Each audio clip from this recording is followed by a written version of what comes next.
நீங்க இப்ப சொல்றீங்க இல்லையா, ஒரு கருத்து, அதாவது ஏற்றத்தாழ்வு, பெண்ணடிமை, சாதி, இதெல்லாம் நம்ம இந்து மதத்துல இருந்ததாக, சனாதனத்தில் இருந்ததாக, அதனாலதான் இதை ஒழிக்கணும்னு சொல்றாங்கன்னு நீங்க சொல்றீங்க இல்லையா. இந்த கேள்விக்கு ஒரு பாகமா பார்த்தோமானால் ஆயிரக்கணக்கான சான்றுகளை என்னால் தெளிவா சொல்ல முடியும்.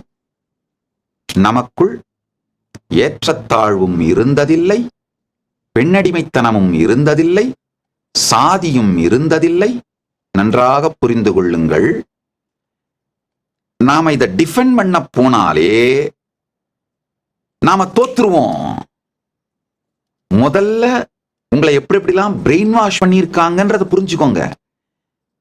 டிஃபெண்ட் பண்ணிக்கிட்டே இருந்தீங்கன்னாலே தோத்துருவீங்க.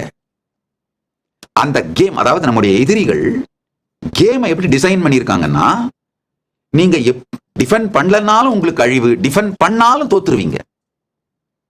அந்த மாதிரிதான் கேமையே டிசைன் பண்ணி அந்த சதி வலைக்குள் நீங்கள் சிக்க வைக்கப்பட்டிருக்கிறீர்கள்.